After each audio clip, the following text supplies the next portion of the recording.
Me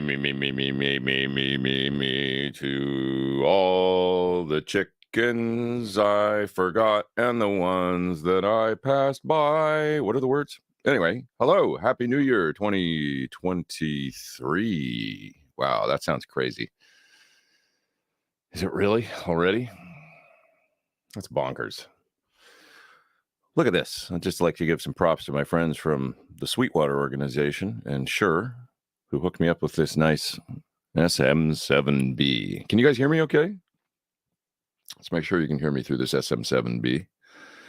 And what's up? Happy New Year. I'm a little wacky today. I stayed out late. Had fun last night. I went to a Green Day party. The nice folks in Green Day had a little bash at the Viper Room. And they do a cover band, Billy Joe's cover band called the Cover Ups. And it was, like punk rock and alternative rock and great songs. And they just had fun, got up there and jammed. It was cool. It's Jason White, the touring guitar player, plays in Green Day. Another fellow named Kevin that's touring with them as well. He's a really good guitar player and singer and stuff. And Billy, and then a couple other guys that work with them on their crew and stuff like that. And they were all jamming. What did you guys do? Am I hungover? Not really, actually. But I mean, I wouldn't call it a hangover. I'm just a little slow, I would say, this morning. I didn't actually go overboard or anything. At one point, I was bartending at the Viper Room. I was pouring drinks. My old friend Tommy had me behind the bar making drinks. He said, I do this with everybody. Get back there and start making drinks. So somebody says turn off the delay. Is there delay? There's no delay, is there? Everything sound okay? Shouldn't be a delay. Who we got here? We got Glenn. We got Ian. Art says, I think everyone's a little slow today. I would agree. Sounds perfect. That's awesome. That's good. I'm glad. I didn't have a chance to really check everything. I just saw a level. I can't hear the mic, which is this great streaming setup I have going now where I don't need headphones or anything, but I can't hear the mic because if I could hear the mic, it'd be feeding back through the monitors. So I've got it muted in my monitors, but it goes out to you guys. And we just, I just save the preset in my UA Apollo software and I pull it up every week and hope that it works because I can't check it. So anyways, let's see. Ian says he didn't get to bed till past 3 a.m. Yeah, I was about 3 a.m. too. So I guess that's why I'm just tired because, it was 3 a.m. when I went to sleep. So got home, ate a little cold pizza, and that was it. Oh, 2023. What are you guys looking forward to this year? What do you guys have coming up? What's on your agenda? I was just thinking about things to talk about for this in a kind of a New Year's theme, like what's some of our favorite music we heard over the last year. So I thought I'd ask you that. What did you guys hear that you liked in 2022? And what was some of your favorite gear? What'd you guys get for Christmas? Just asking. My favorite gear was my new signature guitar, I think, which I love. And the new switcher that I got on my pedal board. That's pretty awesome. I got my pedal board all programmed up for tour next month, and I did it all using editors and stuff which is the first time I've ever done that, like with the editor for the Musicom Lab Mark VI, able to name presets and send all the MIDI messages and do all that stuff, like geeky stuff, but program it all. And I had the H90s on the pedal board now. So I had it hooked up to the editor as well. Had the Boss Waza tube amp expander hooked up to the editor. And just doing everything that way. It was pretty cool. It was still time consuming, but kind of a nice way to do it. What do you guys tell me? What's some of your favorite new gear and favorite music you heard? I heard a great record the other day by, do you guys know this band that goes by, I think they're called the Deer Hunter? It's super kind of prog and progressive sounding. I quite liked it. I thought that was really good. You know, they've been out for a little while. I think they've been making records for about 8 or 9 years or something. But let's see. Whittly Whittly says Meshuggah and Animals as leaders. That's awesome. Excellent. Excellent. Mute Math. Nothing But Thieves. No, I don't really know those bands, really. No. Should I check them out? That's cool. That's coming from Mativ. Josh Smith record, SBP says. That's a good one to check out. Let's see. Massimo got Wampler Tumnus Deluxe for Christmas. That's a good pedal, Klon style pedal. The Maris LVX, says Jeff. Currently his favorite gear. That's cool. Maris always does great stuff. Shooter Jennings and Yela Wolf. Am I saying that right? Andy, thanks for that. That's cool. Noise Monkey says he's looking forward to seeing Classic Rock Show in Yorkshire. Sounds good. We'll have some Yorkshire tea and a Yorkshire pudding. Sorry, I know you hear that all the time. But I had to. I couldn't control myself.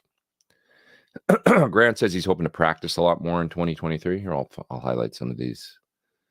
Steven just wants to make it till 2024. Yeah.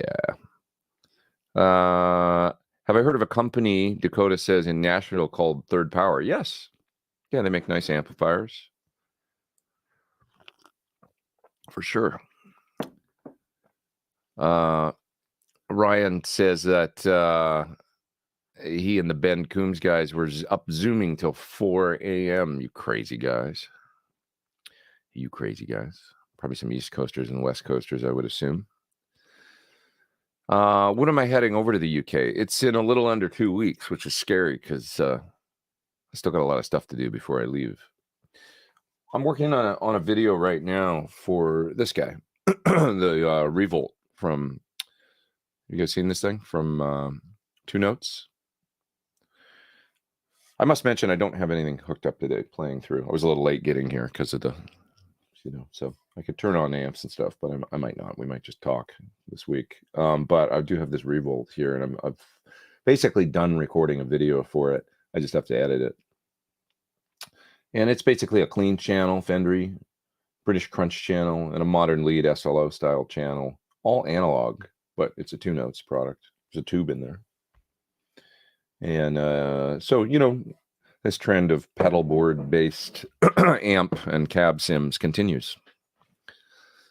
Yes, it does. If you got any questions about that thing, I can probably answer them at this point. Have I ever reviewed the Silver Sky? I have not ever done that. Although there was a video with a fella that I did.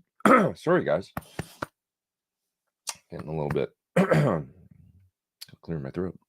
There was a video I did with a guy from PRS, a fella out at GitCon that you could find that where I'm playing a Silver Sky and he's playing my signature Sur guitar. And that was my first time ever picking one up and playing it. This would be 2018, like when it first came out. Isn't that crazy? It's like that long ago. It's like 4 years ago that guitar came out. Anyways, what's my point?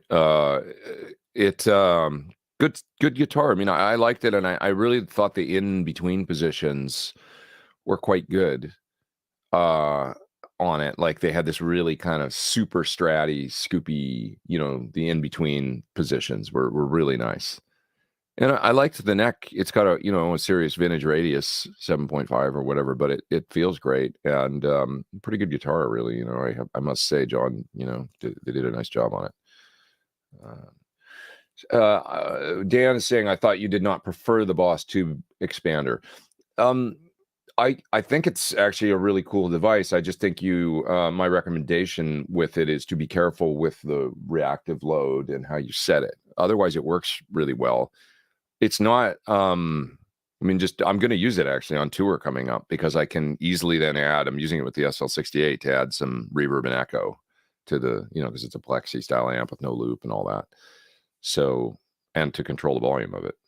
And then I can also send an IR out to the PA. So I'm actually going to take SL68 on tour for the first time in like 12 years, just because it's going to be fun. But But no, the tube amp expander, my recommendation is there's those two controls to control the resonance and then the top end of the reactive load. And you just have to be careful with that resonance control, in my opinion. I would just recommend that you keep it on the lowest setting. You're not going to quite get the bass or the resonance then. But the thing just with their design, and it's debatable, depends on the amp that you have and all that stuff. But depending on the amp you have and how it functions and how the spec of the amp is something like an old Marshall, are sort of already, when people are cranking them and diming them, and then you're kind of stressing things as it is. Yeah, I've just been by a few guys from, sort of Germino to Friedman to different dudes. It's just like, you don't want to, be cranking that resonance knob all the way up, because what you're kind of doing when you're doing that is sort of unloading the very, very low end of the amplifier. So it's almost like you're not plugged into a cabinet on the low end. That's just the science. And yeah, your amp might be fine, or you might, short out an output transformer. So just keep that knob low and it'll work fine, I think. We'll see. But it's that resonance knob. Essentially, you've got kind of a what looks to me like about a 20 ohm load when it's set all the way down, almost like you've got a resistive 20 ohm load, I think. So we're gonna see, but yeah, that's the whole thing. It's got a lot of great features. I wish they would kind of actually do a new updated version of it. But if you just do that, if you just keep the low end low, and then you might not get the kind of resonance that you're quite used to. But it's got EQ and stuff in the software, so you can go in and then bump up the 120 hertz or whatever, and create a little bit more of a faux resonant peak or whatever that way, and affect the sound. And it does sound good. I mean, I've got some York IRs loaded into it actually that I picked one that just sounded really good. I think it's a blend of a 58 and a 47 on a dynamic, a SM58 and a U47 mic on a greenback. And that just sounded really good to me, the blend of those two mics. And I've got it all dialed in and everything. Sounds really great to run an IR out to the PA. Yeah. Jeff saying, have you seen Simon McBride? His playing in purple, excuse me, is great. I haven't yet, but I saw that. Holy hell, you guys. I'm like having a fit over here. I can't, I gotta clear my throat. I gotta sneeze. It's like, it just happens, I guess. Yeah, I'm not familiar with Simon's playing, but would like to check it out. Okay, I'm gonna head to there's a super chat there I gotta grab, so I'm gonna go down to the bottom of the chat. But as I go here, I'll just look at some of your comments about your favorite gear and stuff. You got a new DS1W for Christmas and CTC Unobtainium on order. That's awesome. And Eric Steckel is your favorite new artist, musical artist. Awesome. Oh, somebody's got a King of Tone on order. They've been waiting 4 years for. That's going to be what they look forward to in 2023. Keeley Halo, that is a nice one that was introduced this year as well. Great piece of gear for sure. Richard got a used Sir Classic 3 single coils in pink. That's nice. Kind of a Mateus situation there, except it's got 3 singles, eh? I gotta grab those super chats. Sorry, I haven't done that yet, but I'm on my way to them. Simon says he's working on getting more jazz lines into his improv this year. You know what they say about jazz. You want to make $1 million playing jazz, start with 2 million. That was a little jazz joke. I'm just kidding. Will the Classic Rock Show tour the USA? Sort of the plan eventually, but I don't know when exactly. Yeah. Massimo is asking about this pedal. I think, does it work as an audio interface? It does not. It's just like XLR output as well as a 1/4 inch output, and it's all analog, so there's no digital anything in this.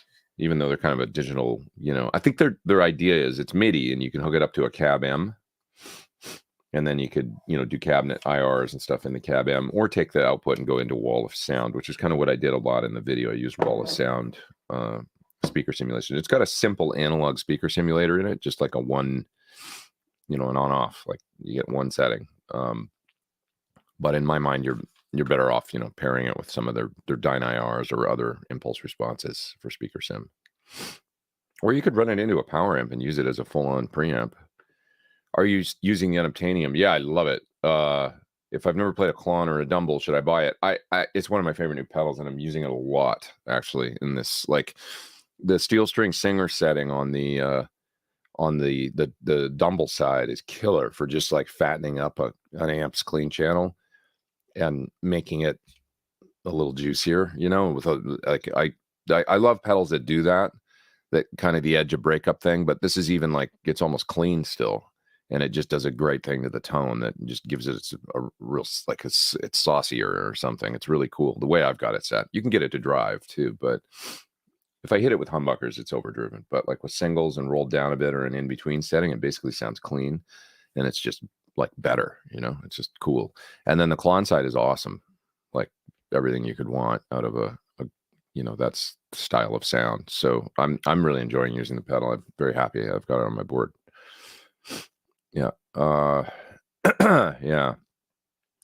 Josh is asking an interesting question. Is there a device for jamming over the internet close to real time? I know people that are doing that, but I don't know how they do it.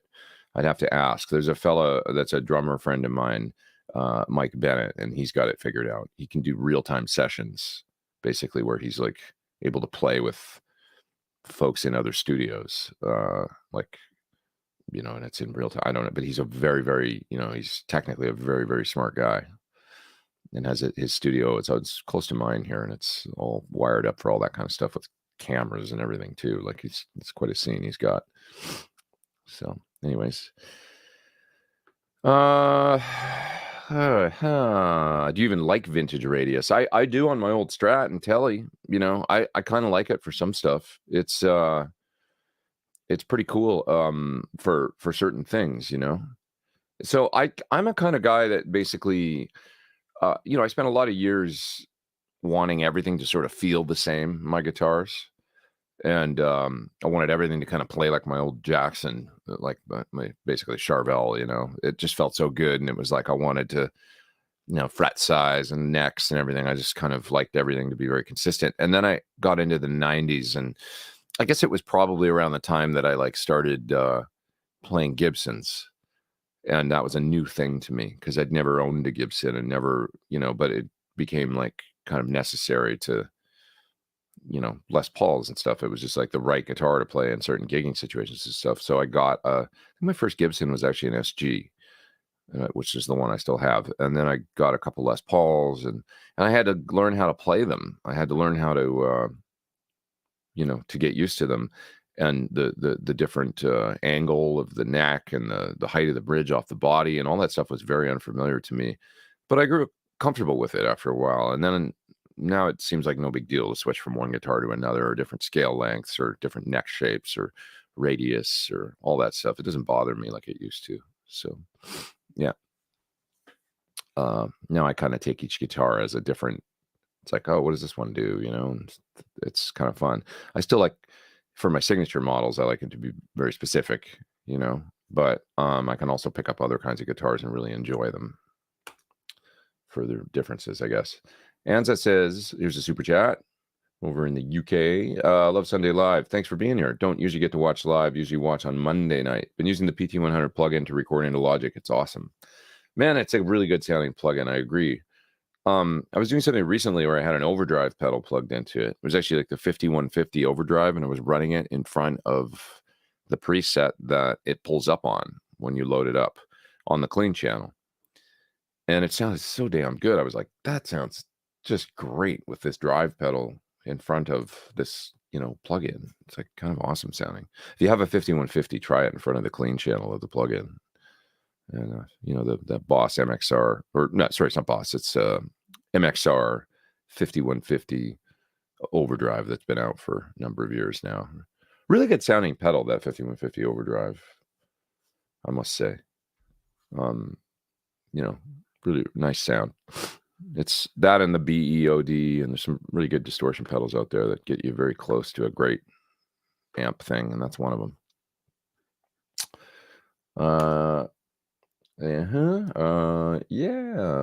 Christopher says, oh yeah, this is a thing. Factory patches hit 0 dB in clipping console. That's a thing with the plugin.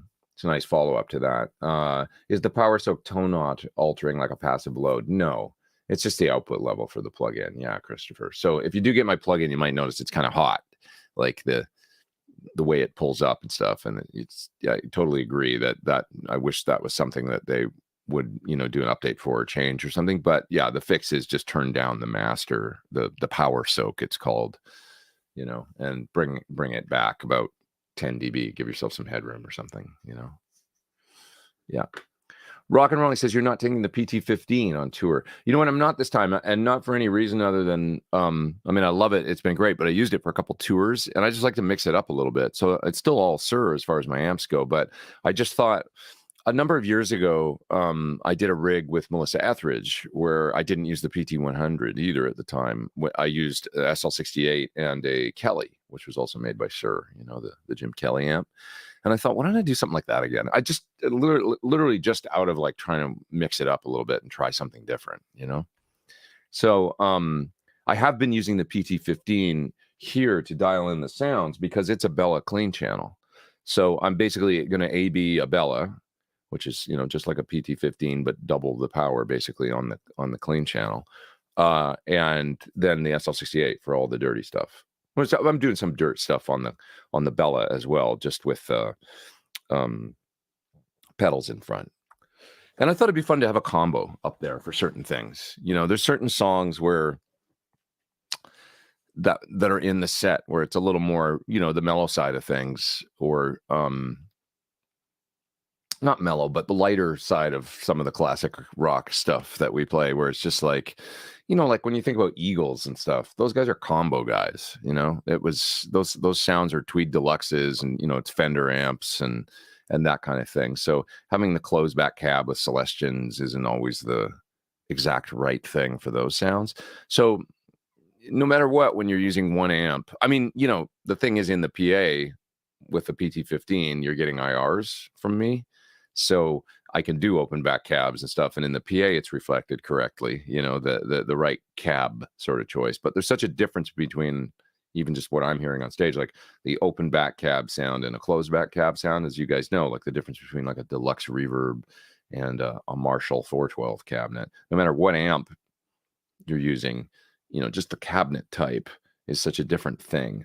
And so there's times where in this set, I don't want to reveal what the set is, but like there's certain songs where I'm just like really looking forward to having a combo, actually, the open back thing, and just 6L6 kind of combo. It seems like the right thing for some of it. So that's why I just wanted to mix it up and just see how it hopefully it all works right. But it sounds great here, the way I'm sort of simulating it here in my studio and dialing in sounds. So I think it should be cool.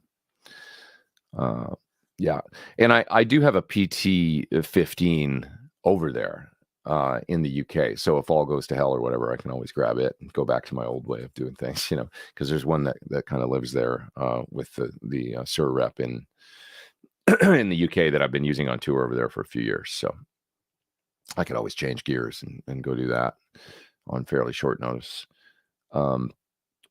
Yeah. Okay. There's another super chat there, and there's another one I missed, so I'm gonna get to those. Am I ever gonna play that Top Hat? I am. But in a roundabout way, like I said, it's the amp that I captured in my Quad Cortex for the Five for Fighting tour. So you're hearing the Top Hat if you were to watch my if you were to watch my rig rundown. That's the capture I made of that channel. But yeah, I'll plug into it for sure one of these days on maybe next week's Sunday Live or something. Should have one more before I go to the UK, I think. Jim says that his New Year thing is going to be to get some Thornbuckers, install a set, and his tribute Les Paul one on the bridge of his Shawbucker Strat. That will make 2023 awesome. Pick one up and let me know what you think. Maybe do the parallel wiring too on a tone pot. It's always fun. Yeah.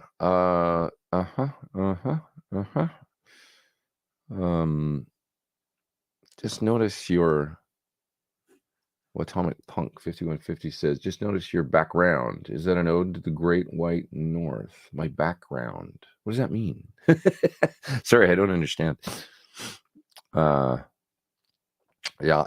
Here's a super chat from Modern Vintage. What were the changes and differences in feel and tone between all the CIE and SIR PT100 revisions? Well, I think the original OD100 was, first of all, 6L6 based output section. And John, the way he would kind of dial things in and tune things in, I'm going, it's been a long time since I played one, but I'm going on memory here and then just going on the way I know that John likes to dial things in. More low end in the front of the amp. So like more bass coming through the preamp, stiffer filtering, and maybe just kind of a bit more modern take, like on the tone, a bit, more big, grindy, modern, full range distortion sound. That's the way that John would dial things in to me many times. Like certainly the OD with 6L6s, big bottom, a little more top. Just how 6L6s sound compared to 34s. And then you're asking about the SE100 SH, that's the Henderson. The ML. I'm not really sure about the ML. I seem to remember John saying that the Classic Plus was kind of like the ML. I don't know. I can't remember, to be honest. But I remember the Classic Plus was the closest thing to the PT100 before there was a PT100. Basically, John started with a Classic Plus and then modified it. And then, we lowered the filtering. We leaned out the front end a little bit, like in the first PT100, and then maybe even went more that way in, subsequent revisions, like the amp that's been out essentially basically unchanged since 2014. In its design, it's changed, visually a little bit, but it's just a really similar circuit. And it's, for lack of a better, we just move more towards the kind of classic Marshall when it comes to filtering, when it comes to, you're talking about a Marshall with a gain stage really in front, and then all the little parts values that you can tune here and there, the coupling caps and things like that out of the different stages and different things. But a lot of these amps that are out now, I mean, I've said this before, but if you're talking about a BE100 or a PT100, or probably a lot of what Splon does, or these different companies that do takes on Marshall, and even a JCM 800, architecturally they're not like, whatever, the layout is not that different between all these. It's just basically fine-tuning components along the way. We're talking about the good old-fashioned Marshall sort of topology, and then with the gain stage in front and of all of that, and then tweaking it here and there, but those tweaks can have a big output, sorry, not output, a big effect on what you get out of the amp. That's what I'm trying to say. Little tweaks, here and there can really hone things in. Things like coming out of a gain stage into the next gain stage and the coupling cap that's there to tie the, when you're tying the stages together, and what's coming out of one, section of the preamp into the next. If you cut low end coming out of one into the next one, the net effect is to really tighten up the sound a lot, but it can be at the expense of your single notes sounding like smaller. So you have to be careful with how far you go. That's all. And depending on how many gain stages you have in the amplifier, how much low end you're cutting out of each stage, all that kind of stuff, it just really can affect things. And the, little things in the EQ, I guess, and stuff, like how much mids you're scooping out of the EQ and stuff. Like, I'm not talking about like actually dialing the mid down. I'm talking about like in the design of the, of the EQ. Like, so, and I'm not an amp tech. Once again, this is just stuff that I pick up from talking to guys that know what they're actually talking about, like Sir and Friedman. So, yep. That was a really long answer to your question, but basically, yeah, I think the original amp was a more modern take on an overdrive amp, created in the 90s, a more big, grindy, full distortion. And with the PT100, where it ended up, was much more sort of modded vintage Marshall. Yeah, EL34s, mid-range, a little leaner in the preamp, that kind of stuff. Richard enjoyed seeing some shows this year, like Jack White, My Morning Jacket, Lucinda Williams, Bonnie Raitt. I'm really enjoying listening to Jason Isbell. Am I saying his last name right? I think I am, right? God, I went and checked out some of his stuff this week. They're so good, him and his band. His band plays like a rock band. Like it's yes, I guess it's, if you had to put a label on it, it's sort of country, but it's its own thing. It's just great kind of American singer-songwriting. And he's such a great player and singer. God, he's a good singer and great lyrics. And so I got to give some props to him. I'll look forward to listening to more of his music in 2023. But he's just awesome. And the way they play together and interact on stage like a band, it doesn't feel like, country, you got to love it. I mean, great players, I have great respect, but a lot of it can feel a little put together, like the live bands and stuff. And, but they play and appear and interact together like a rock band that's played together for a long time. I don't know how else to describe it. There's just a really cool thing about it. Yeah. So anyway, that's another thing that I'm a little late to the party maybe, but I recently started listening to and I'm enjoying. Surprised you're not using the Fryette or the Sur reactive load. Well, you know why I'm not? It's just because to cut down on a little bit of gear. So using you're saying to load down the SL68 and to reamp and that kind of stuff. It does the IRs in the Boss, so I wanted to have a thing that did IRs, and it's got delay and reverb built in. So those were really the big factors. It's a little less gear to take because it's all in there, and it's sounding really good the way that I've got it dialed in with the IR I'm using and everything. I'm sitting here listening to it in my studio and going, this is going to work. Yeah, I do prefer the Sur reactive load. But then I would have to have a power amp to reamp, and I would have to have another effect unit to do post effects. I like the Power Station. I use it in the studio all the time. It's awesome, but I don't have the one with IRs here, right? I mean, I think they make one. There's a separate box that has the IRs and everything built in. Mine's just the PS100 doesn't have IRs, and I'd have to patch an effect into the loop to do effects. So could do that, sure, and it's also tube. Then I've got 3 tube based things up there, like the Bella, the SL68, and then a tube reamp. It's like that's a lot of tubes and fuses. I'm used to using a PT15 tube power tubes, and that's it. I'm already taking now 2 tube amps up there. So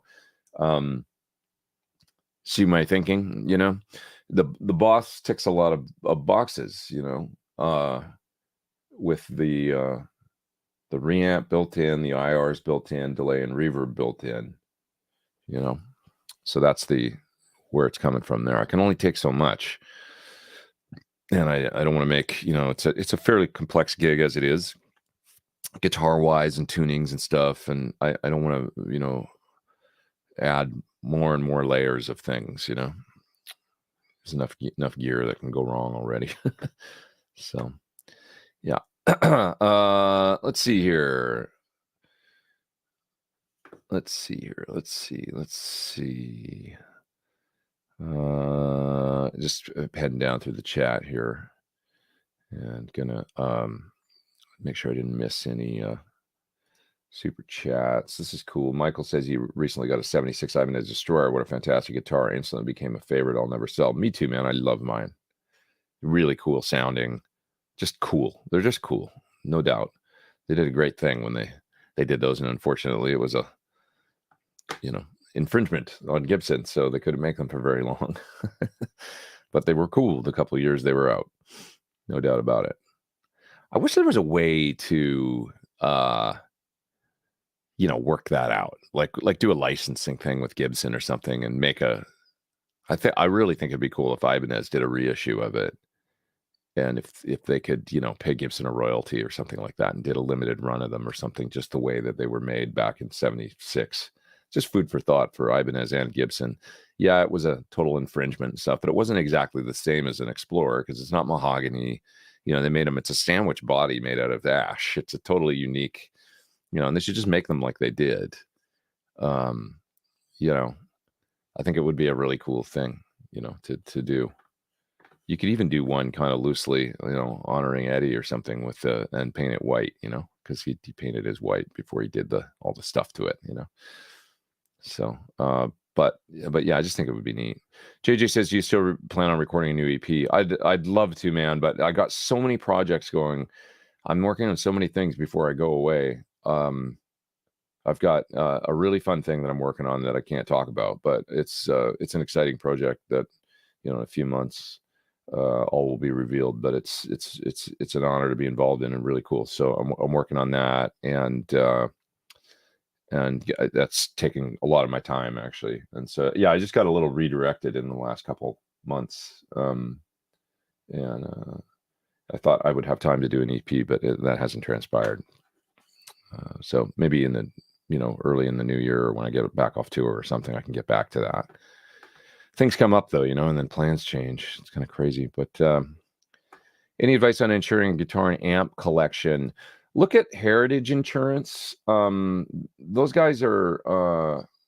Somebody else told me about another insurance company the other day, and I don't have it in front of me, so I won't be able to tell you what it was. But Heritage is you know, they're pretty well known for insuring vintage instruments and guitars, and you know, they're used to, you know, guitars and musicians and vintage guitar collections and stuff, and that's kind of their specialty. So you know, look up those guys.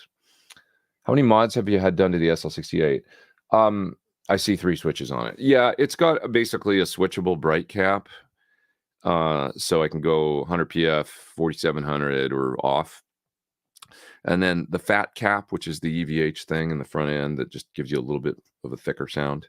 Doesn't really add gain, maybe a little bit. It's almost imperceptible. That's on a switch now to go from the more traditional Marshall value to the fat cap in V2.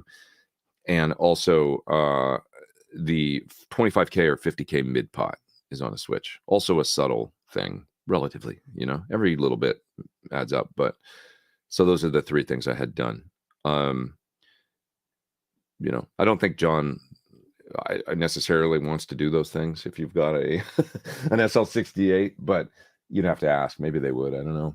I'm not sure. It'd be a question for customer service, not for John directly, but cs@sir.com can answer if they will do any of those mods to an existing SL68 or 67. You could also have a tech, you know, do this stuff as long as they're really good, you know. Yeah. Let's see what else we got here. Talking about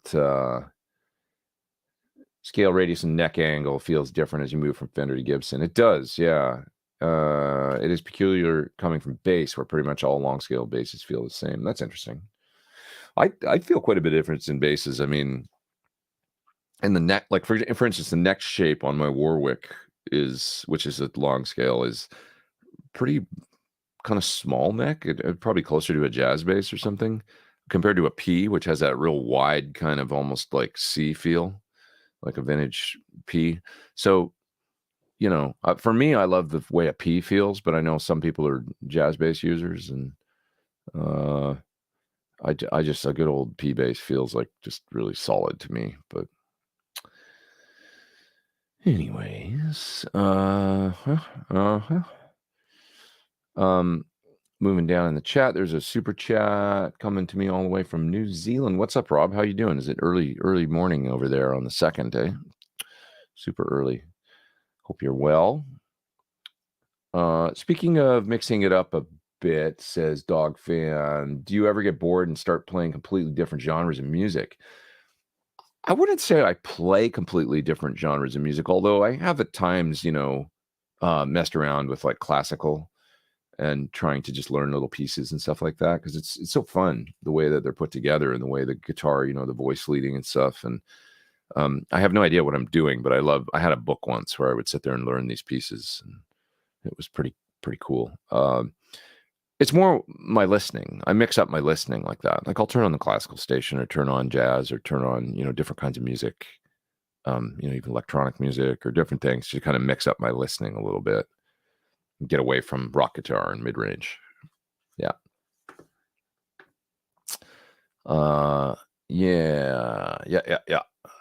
David says, with all the plugins and modelers these days, I'm wondering if there's a point to owning an amp. Well, there's nothing that can replace the feel of a cabinet in a room, and the way that it interacts with, just the physics of it. And when you play something like, that train wreck I had here for a minute, or, my Comet here, like different amps that are super touch responsive and have all these harmonics and stuff. When there's a cab in a room, it's a different thing. It's a very special thing, having something that does that, and it's very alive and under the fingers. And I don't think that'll ever go away. I think that modelers and stuff, they all have their place. But it's equivalent to me to, I think, like if you hear a great, beautiful acoustic piano in a room, a Steinway or a Bosendorfer or something, somebody's playing it, and the way that must feel, because I'm not a piano player, but the way that must feel to, playing a beautiful grand piano to a talented person that could sit down and play, and that as opposed to a weighted keyboard Korg or something that's coming out of a monitor or coming through in-ears, that's not the same experience. And that's the thing with modelers. And, the guitar at the end of the day with an amplifier is kind of an acoustic instrument. It's interacting with the room. So there's an acoustic element to it that I don't think it's not the same when you've got it coming out of even a full range cabinet or something, as we know, it's just a different experience. So the point will always be the, I mean, there's still acoustic pianos out there for a reason, brands, and, they're difficult to maintain. They're very expensive and they sound like nothing else, and to me, that's acoustic drums, they take up a lot of space. They're really noisy. Can you get a pretty good sound out of an electronic drum kit? Sure. But it's not the same experience as playing an acoustic drum kit. And an electric guitar plugged into a great speaker cabinet with a great sound in a room is a special sound as well that I don't think will ever go away. So, there's other ways to go these days for sure, but I think there'll always be a place for that. Are you going direct with IRs and no mic on stage?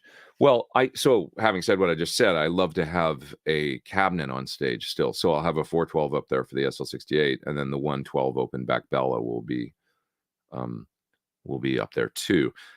But my intention is to probably use IRs for the sound going to the PA. Now, maybe not on the combo. I might just mic the combo, but the SL68 probably IR, but maybe not too. We'll see.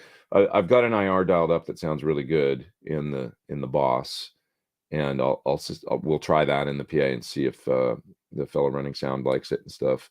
And they may opt to mic, or they may opt to use the IRs. We'll see. For the combo, maybe I just go mic, because it would mean having to bring one more piece of gear once again that I don't. There's no reason to, on the combo, to have a load box and a impulse response. I guess it's just a combo sitting there with pedals in front. So might as well maybe just put a mic on that. But we'll see. I could always pop the reactive load in a road case and take that and just use even just a through jack and take an impulse response out of it to the PA. That's one way to go. But it seems like, or maybe my Cab M or something, but it just seems like a lot of work, just a 112 combo. Maybe we just throw a mic on that one. So old school. It is the classic rock show after all. Yeah. What else have we got here? Oh, the Canadian flag type wall behind you. Dude, I never even thought of that. That is insane. That's crazy. You know what? Yeah, I mean, that wasn't the intention. It was like, I got to get some panels and deaden down the room. That's pretty interesting, though. The red and white situation. It's never even occurred to me. I'm a bad Canadian, I guess. It's pretty cool. Yeah, and I never even thought of it. Oblivious. Totally oblivious. Okay. Here's a super chat. It's banned for reasons unknown. I've been craving a 90s ecstasy. Please talk me out of it and help me save my marriage. Well, there's a certain sound, I had one, so I can tell you my experience. They're one of the first 3-channel super duper tube amps, that came out with like, a sort of Fendery clean and then sort of Marshally drive with Bogner's unique take on it. The ecstasy for me, the only thing about it was it sounded a little I don't want to say polite. I'm sure even Bogner, I'm sure Reinhold would tell you that the Helios is more vintage Marshall, The ecstasy sounded a little more like, one person described it to me as like a great recorded sound on a recording. That's the way it sounded coming out of the cabinet. So it sounded already like recorded and mastered kind of coming out of the speakers. That's the thing about the ecstasy. It's kind of it's a full, not too aggressively top endy sound that seems to have, maybe it's damping or negative feedback. It seems like there's quite a bit of that, and so it seems very kind of chilled out and controlled coming out of the cabinet, not wild like a vintage Marshall, right? Loud and a bit like a lot of top end and kind of crazy sounding. It doesn't really do that. It sounds more like a mastered sound coming out of the cabinet. That's my opinion. You might be able to get a wild sound out of it. I just couldn't. But it was fun to play through and to practice through. And if you're playing at low volume and playing at home and you just want like a good, like that blue channel, it's kind of really nice sounding for jamming at home and practicing and stuff like that, it gets a cool sound. Is there a signature acoustic in the works, says Ryan? No. Although I'm playing, I'm quite fond of Taylor's these days for acoustics, and I'm playing their guitars. So very happy using their guitars. I really enjoy them. Yeah.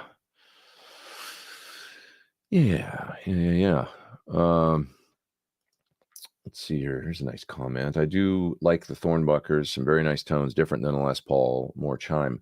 Well, it depends on the Les Paul, because it's like the 50s Les Pauls to me were pretty chimey, some of them, So a lot of modern humbuckers, especially when you match the coils and they get wound up a little hotter, they can be quite smooth and darker, So that's the thing, is that the older pickups, obviously they didn't have the exact same number of turns on every coil, and they were on the lower output side and stuff, and they just have a little bit more chime because of that. So that's kind of what we were going for, and what probably every vintage PAFE type of pickup manufacturer is kind of going for, that thing. But yeah. Sir Riot is a great distortion pedal. Surprisingly, you didn't mention. I love the Riot. I think it's great too. The Riot Mini especially is a really fantastic little pedal. I don't think it's exactly, vintage Marshall sounding. It's got a Sir take on that sound. Once again, a little maybe fuller distortion, but it's a very, very good pedal. Some of the best I've ever played for that sound, a great, modern amp distortion. I guess 5150, the BE pedal, the Sir Riot. I remember this one called the Little Brute Drive, from a Japanese company, as also being a great Marshall in a box. The Dry Bell Engine, that's a great one. What else we got in that category? Can't think of any others right now, but that's enough.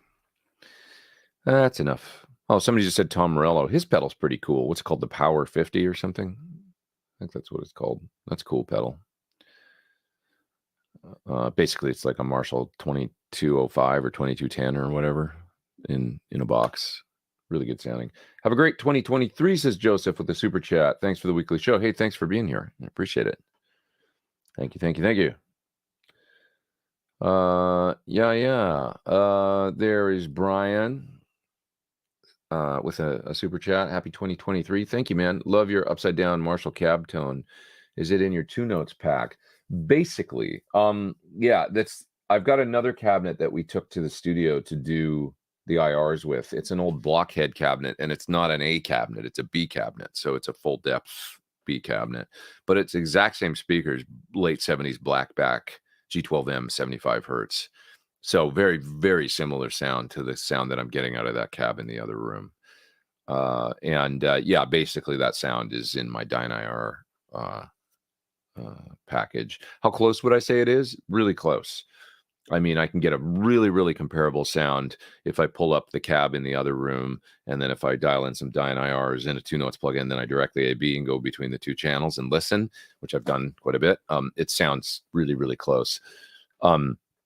Sometimes better on the Dyne IRs, to be honest, because depending on how I move the mics around in there, you can get a little bit away from optimal, or for whatever amp you're using. The Dyne IRs just always sound quite polished and really, really good. And then occasionally you'll go to the cab and it can sound maybe a little more lively, but maybe a little aggressive in like a certain frequency or something, like a little bit of a, notchy thing or something that's poking out. Or so the Dyne IRs are a great way to go. I mean, I love the way that they ended up turning out, especially that G12M blackback cabinet that's in the Dyne IR package. I love it. Yeah. Okay. I watched all your videos on becoming a session guitarist, says Juggin. One thing I didn't hear you mention, how does attire work? Okay, so you're talking more about playing live. When you say session guitarist, I think of recording sessions, and at that point you just gotta, wear something appropriate to a studio, but you're talking about playing live. Yeah, man. I mean, it can be, it's always a discussion, I would say. Like, it could be anything from wear whatever you want to wear to dress in all black with button-down shirt and, black shoes, and it just depends. Or maybe, we're going to dress like, when I would go to Japan and play with Tsuyoshi Negabuchi, it's like we're rocked out like Aerosmith up there, lots of bling. It just depends on the band. I mean, one tour I did with Milan Farmer, big French pop star, we were all in like Gautier outfits that were made for us that were crazy. I looked like a waiter, but it was like, very defined, kind of like the things that she would want you to wear. And it was like all done by a lot of pop tours. Everything is done by like a designer. There's like a, clothing person. That's their gig. That's their whole gig is to, and they collect your outfits at the end of the night. They do all the laundry. They bring it back to you. It kind of is nice because in a way, it's one less thing to worry about. You don't have to think about what you're going to put on for the gig. So there's your outfit that night on the hanger. You just, let's get suited up in stage clothes, and somebody's already thought about it for you. It's one less thing to think about. So that's pop world, a little more. And it's a very, very normal and kind of consistent thing in that world, I would say. But on rock tours, it's a little more like you're left to your own devices, I guess. Usually, maybe with a little bit of direction. Yeah.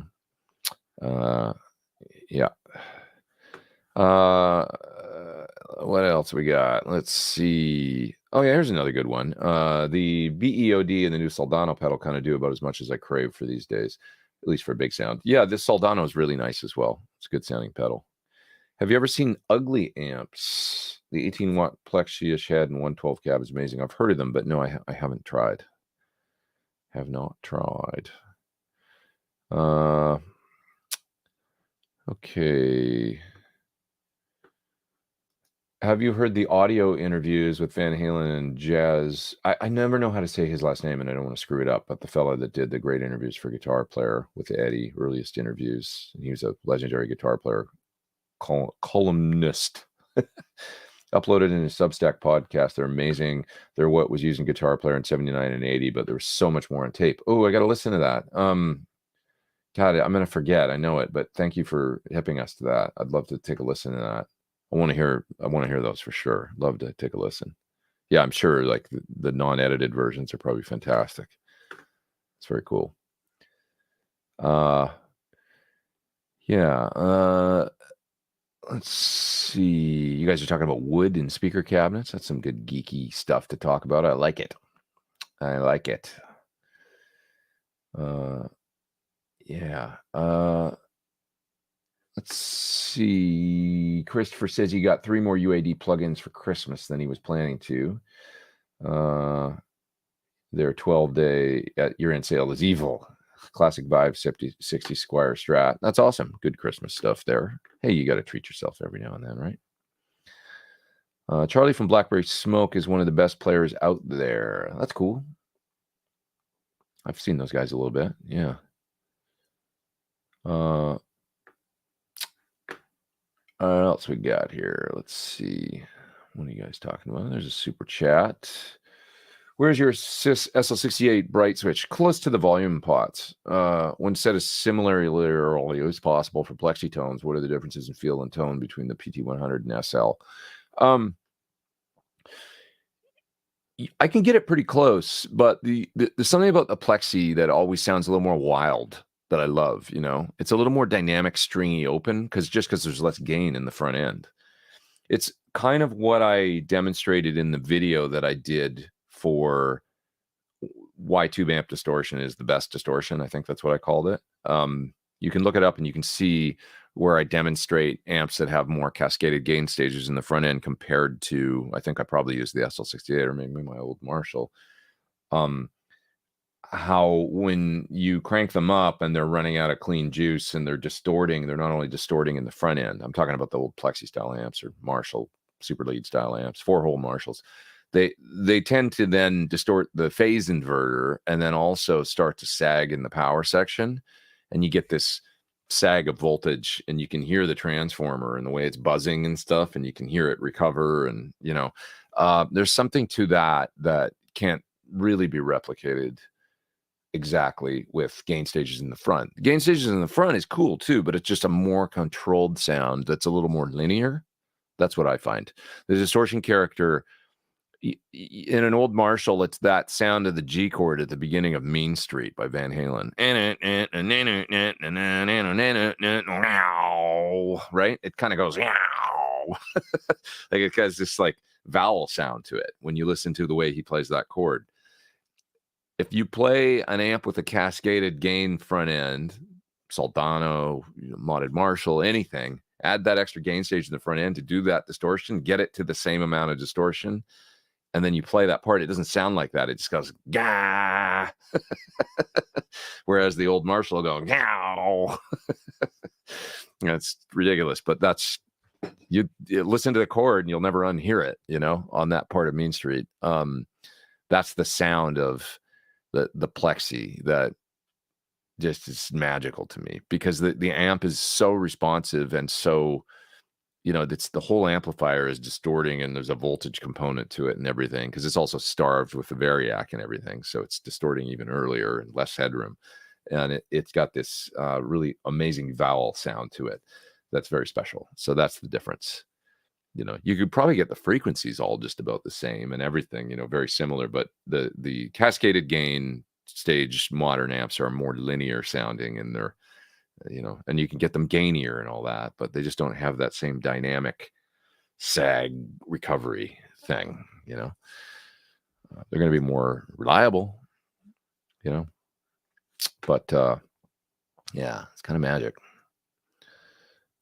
You know, it's a great thing about an old cranked up Deluxe or something too, you know, the way you're getting the distortion is it's so primitive, and it's kind of just more complex, I guess, to that character than just distorting 12x7s and cascading them into one another, you know.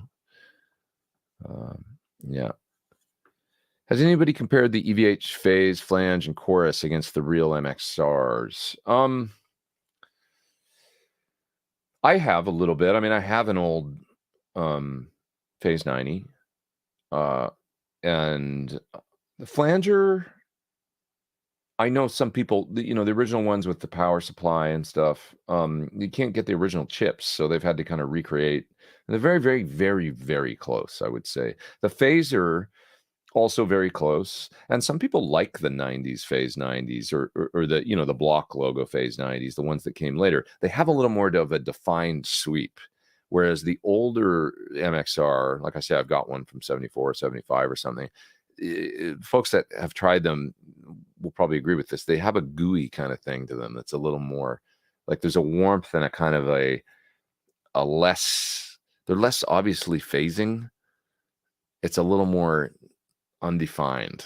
I don't know how else to describe it. But anybody that's got a vintage Phase 90 will know what I'm talking about. It's got a very warm kind of slightly more like undefined phase quality to it. And then by the 90s, they had this very defined kind of sweep to them.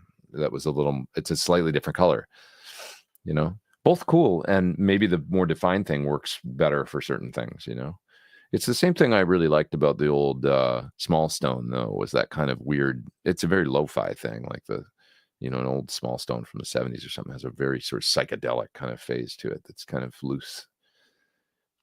Yeah.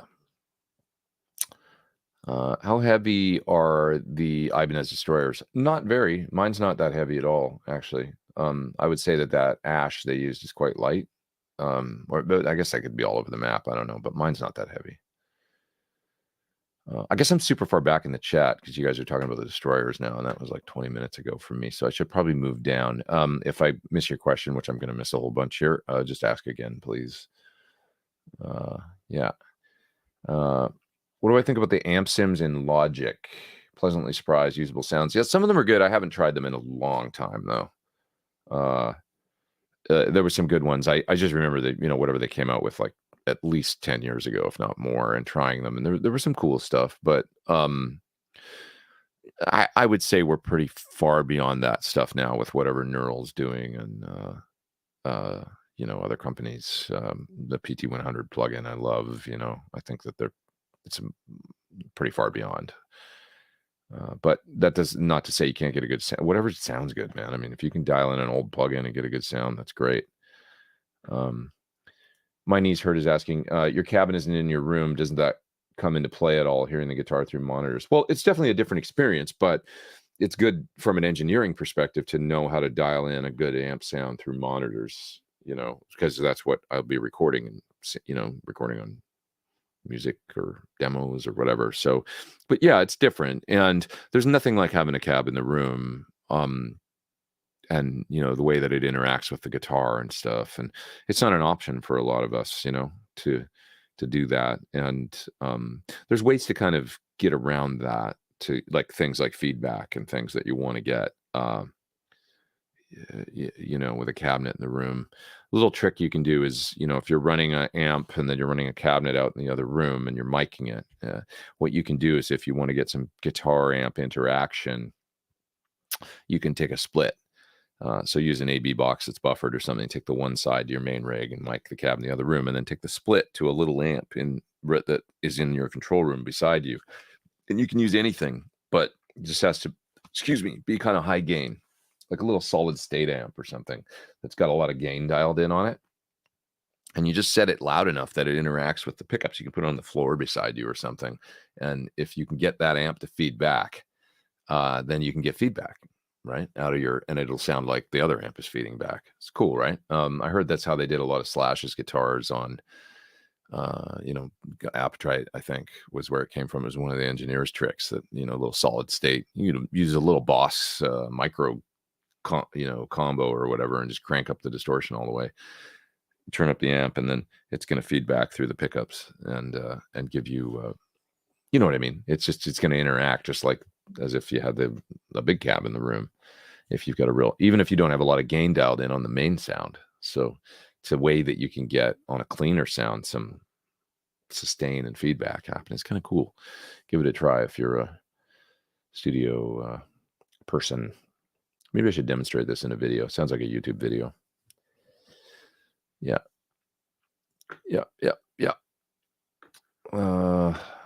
Peter says, I hope that kids don't lose the sense of real amps. Yeah. It's a big part of playing guitar to me, It's a magic part of playing. I mean, it's like, Hendrix's whole trip, basically, and, different players that played off of feedback. and the way that they would use it, to have us, it's just magic. El Rondo says, if I hear me with in-ears, it's like it's not me playing. It feels quirky. Agreed. Yeah. Yep. Kind of like it was raining outside for a second. I don't think so. But God, we got a lot of rain last night. Last night was an epic rainstorm. It was over pretty much by the time that I ended up leaving Viper Room and going home. But man, we had dinner in West Hollywood and then went over to the Viper Room, and it was like getting into the car from dinner to go over to the Viper Room was insane. It was bonkers, totally bonkers. Got soaked. This doesn't happen in LA. Rains like this. It's good. We need it though. We need it. What else do we have here? Let's see.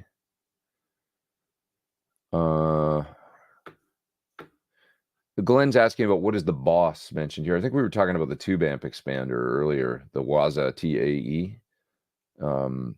Maybe that's what you're referring to. It's a load box and IR post and reamp kind of unit. Sorry about that if it wasn't clear. Okay. Well, we got 358 people online. Nice to have you all here. Happy New Year's Day. All the best to you in 2023, folks. Let's see. Axeman says, still give me my Kemper with Harvey in-ear monitors. I'm good. Reamp with my 18 watt for the side fill and magic feedback circle. That's cool. Sounds like you got that worked out. A little bit of cabinet interaction and stuff, and you're good. And if you can get away with the in-ears and you like them, God bless you. I wish I was more comfortable on them. I really do. Yeah. Eric says that he just got some Bogner pedals, full-size blue, always a good pedal, and the mini red as well as the Burnley. Burnley's a nice pedal. I liked their compressor too and their boost and the distortion. I mean, it's kind of, the only thing about this modern day and age where these pedals, like there's so many pedals, right, is that I almost feel like it's like, and we can talk about this a little bit, I guess, on this show, but I feel like we're kind of spoiled, like with all this stuff, and it's just like, what happens to the Burnley and the, they were good pedals, those Bogner pedals. Like people still talk about a Phase 90 and a Tube Screamer and a Klon and like these classic pedals, right? Because they're almost like, I guess it's almost like classic rock bands. It's like the Eagles and Van Halen and AC/DC, and they're enshrined in our, it's always be because they were the first. And then like later on, it's like people can put out great records and like, they kind of come and go. And I feel like a lot of good music comes out too these days, and it kind of comes and goes, and then people don't talk about it anymore. And it's like great songs. And I feel the same way about all these pedals. It's like many times, like, how do you have one that has any enduring, lasting, maybe a Burnley is the greatest thing ever, and we just haven't listened to it like in a few years since they came out 4 or 5, 6 years ago or something. And I mean, it's more like probably 6 or 7, but do they sell any anymore? Like, maybe it's great. I don't know. Like maybe that should be the greatest thing since sliced bread. And something about bringing out tons of them all the time, this constant drive for new products. And they have a, attention span, factor where people are interested for a minute and then you don't hear about them anymore. It's like, yeah, those were good pedals. All of the Bogner stuff with the little Neve transformers. I did demos for all of them, and I thought they all sounded really good. So, I don't know. John's saying about the Ecstasy, more Bogner talk. Had a low mid thing I couldn't dial out. They do have a low mid thing. They're more low midi. That's the way kind of, Reinhold, some people can really like that. Others might not like that as much. But yeah, they do have a lot of more of a low mid kind of sound, I thought that about this thing, actually. I'm making a video for this Notes Revolt. On the Plexi channel, I was kind of thinking, it kind of reminds me of like a Bogner Shiva or something, maybe a little bit more than a Plexi. And maybe that's because there's a shared EQ for the rhythm and lead channels. This side is supposed to be kind of SLO, but this has a decidedly a little more low MIDI, little less upper MIDI sound than maybe what I think of as a Plexi British Crunch. Maybe it's a little more like, it's a little more Bogner sounding or something to me than an actual Plexi. Not a just an observation doesn't make it good or bad. Just something that I'm hearing out of it. Yeah. Resident Eldolon says that there's a Thorn trombone coming. Yeah, the Thorn trombone 1000 is coming out. We're going to have that soon for 2023. It's going to be great. If you believe that, then I've got some oceanfront property in Arizona to sell you. Rangemaster is a great way to get a smooth amp to sound wild. Agreed.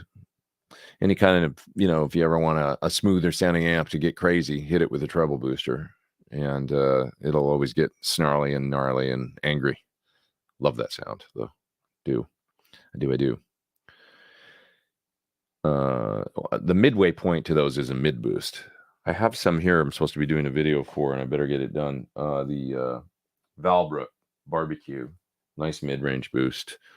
Preamp pedal, as well as the Sir Cocoa Boost is always the one that I just love. It's such a great sound, terrific mid boost that is sort of like a slightly more tame, polite treble boost, but still some of that, that mid-range quality that just makes an amp scream.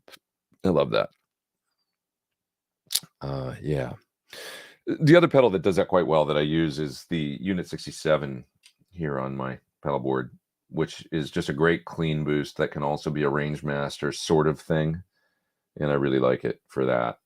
It's got a great, and it's got a compressor built in. It's a very, very unique pedal, the Unit 67.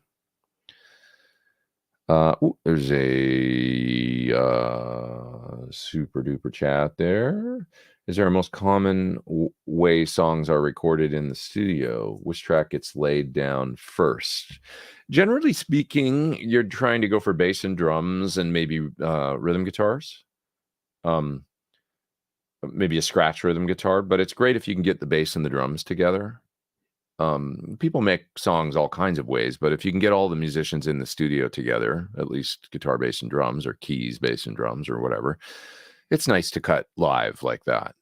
Our click tracks pretty much used all the time nowadays, a lot, I would say, but it's probably a decision these days to not use one, whereas it used to be maybe a decision to use one. Back in the day when you were cutting a 24-track reel, editing and things, that wasn't really a factor, right? It's become a nature of production. People want to cut and paste or playlists, move between tracks. So if you cut to a click track and then you record another take and then another take and then another take in Pro Tools or whatever, right? And you're like, oh, the bass player screwed up that third note in the second verse or whatever. You can literally just go down then to one of the previous takes and just highlight in where one of the bass part in the previous take was, and it probably lines up perfectly or whatever, right? Just so you can edit. And it's the nature of the way that obviously if you didn't cut to a click, you wouldn't be able to do that, because it wouldn't be in the same place exactly. The tempo would be moving around. And well, if you can think about back in the day when we used to record analog, you might do 3 takes on a 15-minute reel. And if you wanted to edit, if somebody made a mistake, or you're like, wow, that last take was great, but we just screwed up a little bit, the fill going into the solo or whatever, you could just literally go cut the tape, right? And take the tape from the second take and you'd edit in, and that would be how you'd, literally physically cutting tape, right? For all you youngsters out there, it was like you'd take it and put it on the little tape cutting block, and then with a razor blade, you'd slice it, take out that section. To find the section, you had to have to move the reels back and forth, right? Over the head, and you'd find right where that point in the song was where there was a mistake or something, and slice it out and then tape the other one in and hope that it sounded good. And you could never really tell until you listened back. But if you had a talented engineer, the one sound of an edit that is like on a recording that I can think of that always strikes me as like, that's definitely an edit, is Nirvana. What's the song called? Heart-Shaped Box, from In Utero, coming out of the guitar solo. going into the last verse. You can hear it, the edit, where it's just like, it just sounds like an edit. It's like something about the way the cymbals don't carry over or something, and then it goes into the next section. Sounds like cut tape to me. So if you ever want to listen to that, but that would literally be where it was like, we love the first half of this take, but we like the back half of this take, you know? So let's cut the tape and put the two together. So anyways, used to be that's how you kind of did it. You would just do takes until you either thought you had a whole great one, and if you didn't have a whole great one, if you're like, I love the first half of this and the back half of that, you could cut the tape and edit them together. And there was really not a hell of a lot of need for a click track when you think about it, when you were doing those kinds of edits and working that way. And it was really cool times, because it was like you capture a very organic kind of performance. If you were ever doing anything to, like, let's take Bobo O'Reilly or something as an early example of something with a sequence running through it, well, then you had to do a click, you know? You would have had to, even back in the day, in the 70s, tape the whole 9 yards. If you're trying to cut to some sort of arpeggiated sequencer thing and keep it in time, then you would cut to a click. So it's just different. But yeah, there's a little bit of insight, I guess. Any advice for a Partsacaster build? I don't know. What do you guys think? I mean, I think there's a number of different ways to go with that these days. There's a whole bunch of companies out there. There's new ones. There's some that have gone away as well in the last couple of years. So it's been a long time since I've built one. But what do you guys think? Who's making the best components and parts these days and stuff, and whatnot? It's fun to do. Always fun projects that can turn out great or not so great. But it's, you know, I still like working on guitars and stuff. Yeah. Okay. Thornbuckers saved my Les Paul Classic from ending up on eBay. Cool, man. Love that. Sold the Burstbuckers, got 80% of the money back. Good. I'm glad that you dig the pickups. That's cool. Thornbuckers have been a nice surprise. I mean, you know, what the heck do I know? But it was like we just sort of worked with what I liked until we got something that I thought sounded really good, and then put them out, and people seem to really like them. So I love that. Would I recommend them with 250 or 500K pots? 500. Yeah, I like 500K pots with my humbuckers. I don't like 250s. I think they mute the pickups too much. Yeah. What mods would I recommend for DSL 40? Geez, I don't know. To be honest, I would probably ask Friedman that. He probably has some things that he could do to an amp like that. I know there's things that he likes to do to DSL 50s and 100s, the heads. So maybe the preamp is similar, and, you know, but he'll do little things to kind of fine tune them and make them cool. If Kiss hired you and you had to come up with your own makeup, what would you be? I don't know. I got to ponder that for a little while. What do you guys think? Should I be? I just draw like a big arrow on my forehead pointing right at my crooked eye. That's what I would do. Like all white face, but just a big arrow. And circle it, maybe. Imagine that. That'd be cool. Okay.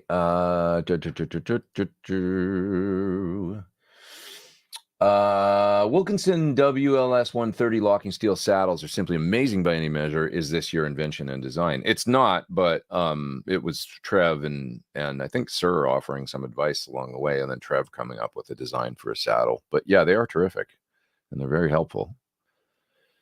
Yeah.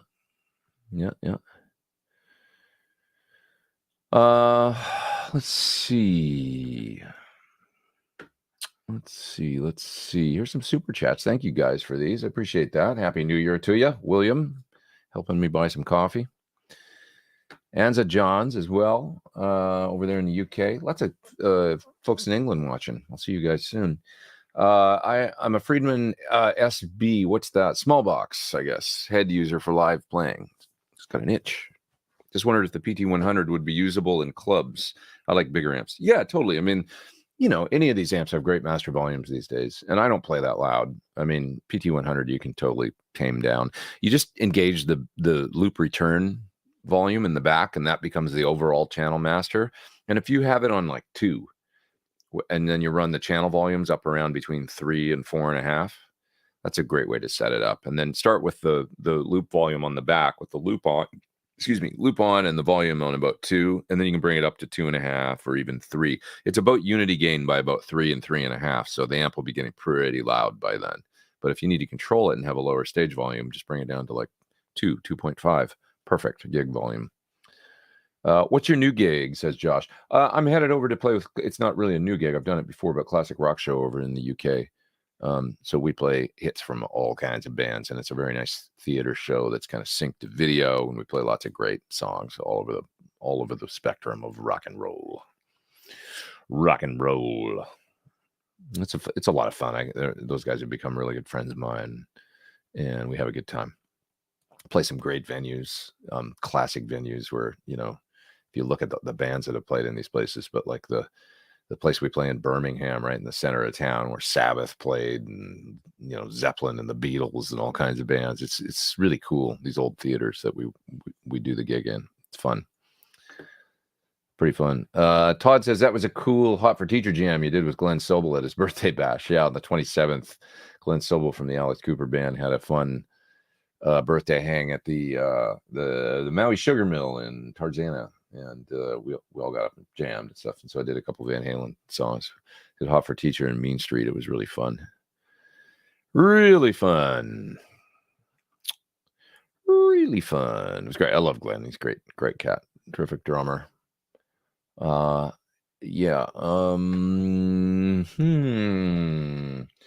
Ibarge. Bought myself 2 guitars for Christmas. One Sir Pete Thorn SS Standard Ocean Turquoise. Awesome.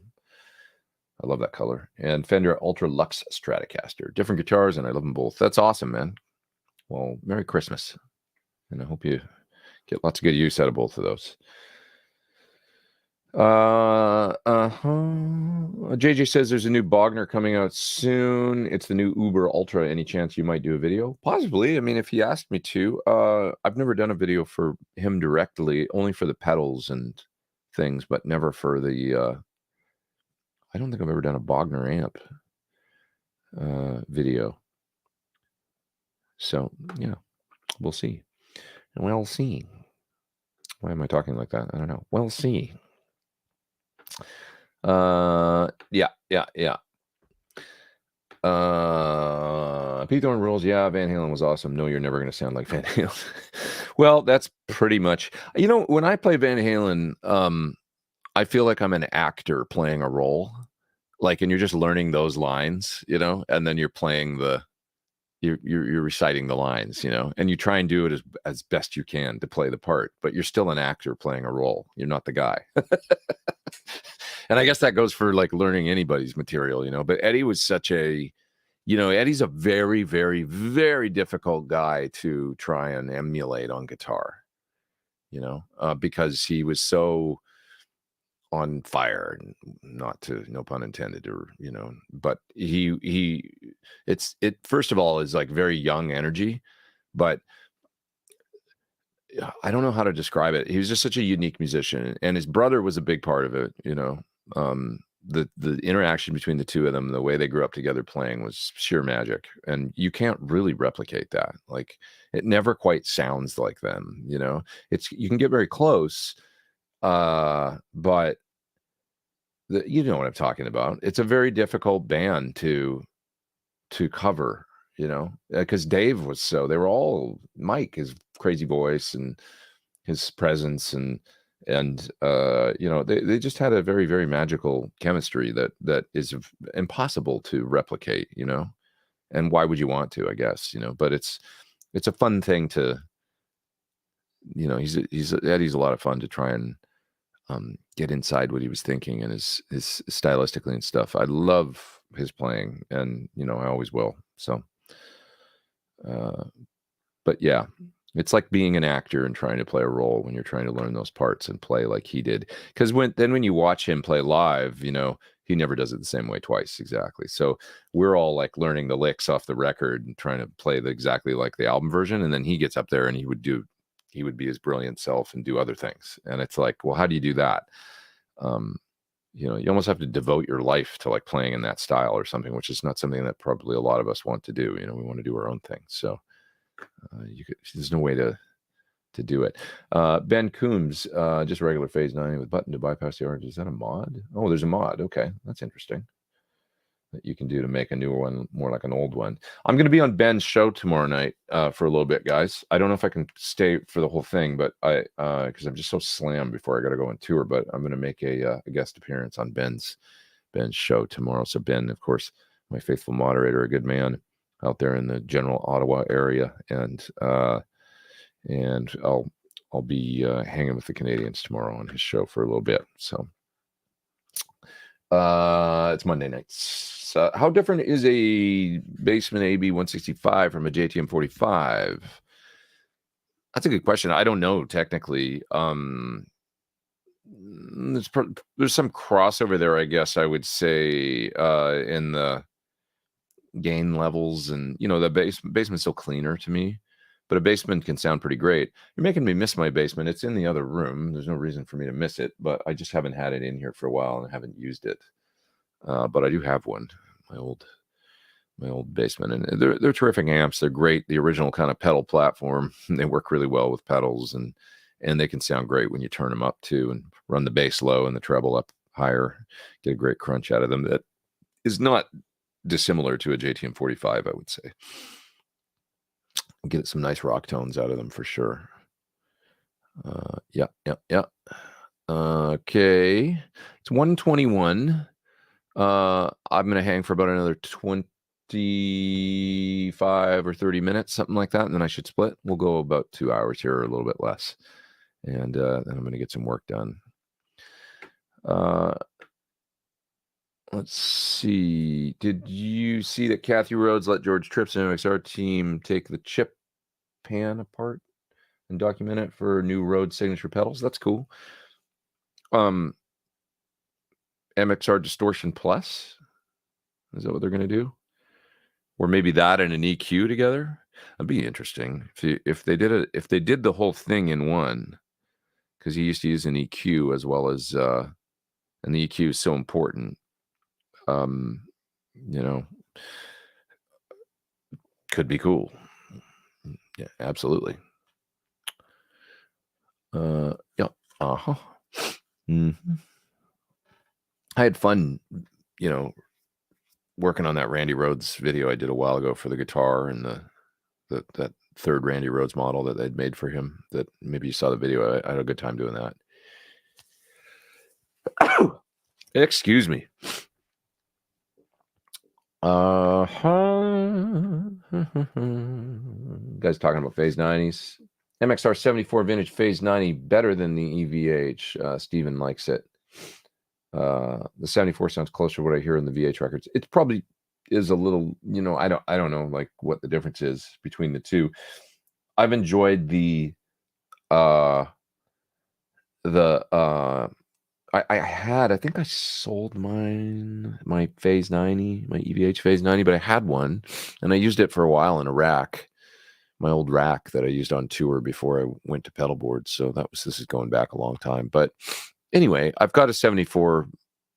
I'll tell you what's great, man, is the little guy. I've got it here on my board. I love it. I don't even think about it. I mean, it's just the little phase 95 is on my pedal board, and I leave the script switch on and in phase 90 mode, and it sounds awesome. So it's good. I don't get too picky about this stuff, to be honest, unless we're really getting nitpicky. But on my, you know, it's more about what works. And I didn't have room for a full-size phase 90 on this board, really. So I've got mini compressor, mini phaser, and that works great. Do you have any workarounds for when you're using quad cortex to send MIDI clock to things like the H90? Ooh, that's above my pay grade. I'd like to use QC to tap tempo, but I have to use H90. I don't see why you wouldn't be able to just MIDI CC the tap tempo on the quad cord. Oh, you have to use the H90. Do I have any workarounds for when I'm using the quad cortex to send MIDI clock to things like the H90? I don't really understand the question. Like, I'm trying to actually understand if you're saying you have to tap tempo on the H90, or if you can, it seems to me the way to do it would be to use the QC with the tap tempo and have that midied up to the H90 and have the H90 receiving a CC for tap, which should be a relatively easy thing to set up, I would think. But let me know if I've got that backwards. Like if you're having to use the tap on the H90 to then send to the quad. You should be able to do that too, I would think, but I don't know. I'm not I'm a idiot. I'm better than I used to be at it. I mean, it's relatively simple now. I understand the concept of program change versus CCs, and like how you just find the right number and assign it, and then it tends to work. But all things being set up correctly. How do you use your BrainWorks non-UA plugin with your Sunset Sound IR for better cab IRs? Or still the standard included BrainWorks IRs? You can disable. Oh, I see what you're saying. Yeah, just disable the cab sim in the BrainWorks plugin. There, I believe that there's a bottom in the list when you pull up the list of impulse responses. I think it's the very bottom one. I'd have to double check this. Let me check it right now. I'm looking at the BrainWorks version right now because I'm just not going to have time to open Logic and open the other one, but I believe it functions the same. Let me just pull this up. I'm looking at the plugin right now. I'm going to the IR list. Yeah, so if you go all the way to the bottom of the IRs, number 120 says no recording chain. Go there and pick no recording chain in the plugin, and then you can utilize a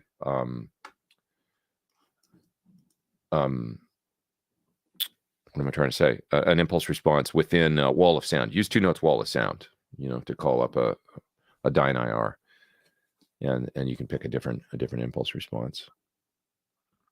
That said, I love the IRs that come in the plugin. I think they're really good. In particular, the ones they did at the PT cabinet, the 212, sound great to me. But yeah. Okay. Horse says, funny, I spent a month in LA and never seen rain. Yeah, I mean, that's pretty common. Try, 6 months can go by with no rain.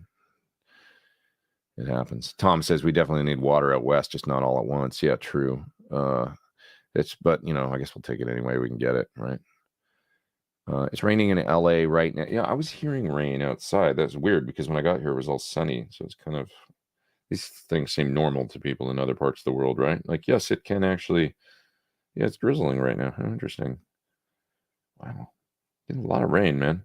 But it's really good that we're getting all this rain. It's supposed to rain Wednesday and Thursday and next week too, which is, I've heard though, to have any kind of real meaningful effect on the drought situation out here, that it would have to keep kind of raining like it has been for all of January and February. So all we can do is hope that there's a bit of rain over the next 2 months too, and that snowpack, fill those reservoirs and all that good stuff. We can only hope. Yeah. Okay. Let's see. You guys are talking about what I was talking about a while ago, so I'm far back in the chat. There's just too many pedals out there. Some stick, some don't, but I never judge by popularity. I listen and learn. Yeah, that's always a good approach, I would say. Here's a super chat. Got an ES8 switcher and a little overwhelmed with the programming and routing. With the H90, are you running it in dual mode or just into 2 loops for front of the amp and in the effects loop? I'm not doing any of that. I'm running it in series at the end of my chain. It's the last thing that comes in my chain, and it's running in front of the amplifier because I'm only on this coming tour going to run it in front of the Bella. So anything that I use the H90 for is in mono in front of an amp at the very end of my pedal chain. Consider I'm running through my switcher, but if I didn't have a switcher, it'd be like compressor and fuzz and wah and stuff in the front, and then like my Mobius and Phase 90 for some modulation stuff and everything, and then I've got my a couple overdrives and stuff, a clean boost at the end of all that chain, and then it's hitting my timeline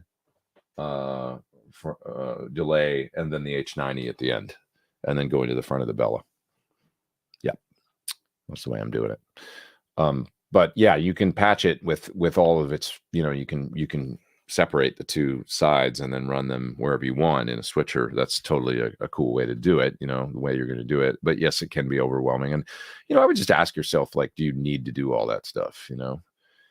Don't make it more complex than it needs to be just because you can, because I could do that too with my switcher, but I don't feel the need to do it in this current rig. So it's one way to go, though. You can run, the front half of it in front of your amp and then run the back half of it in an effect loop. You're just going to probably run into problems with ground loops and need isolation transformers and stuff along the way. Because generally speaking, with pedals that you can do this stuff with, where you can run them in two paths in front as well as in a loop, you always end up with ground loops. And then you got to isolate.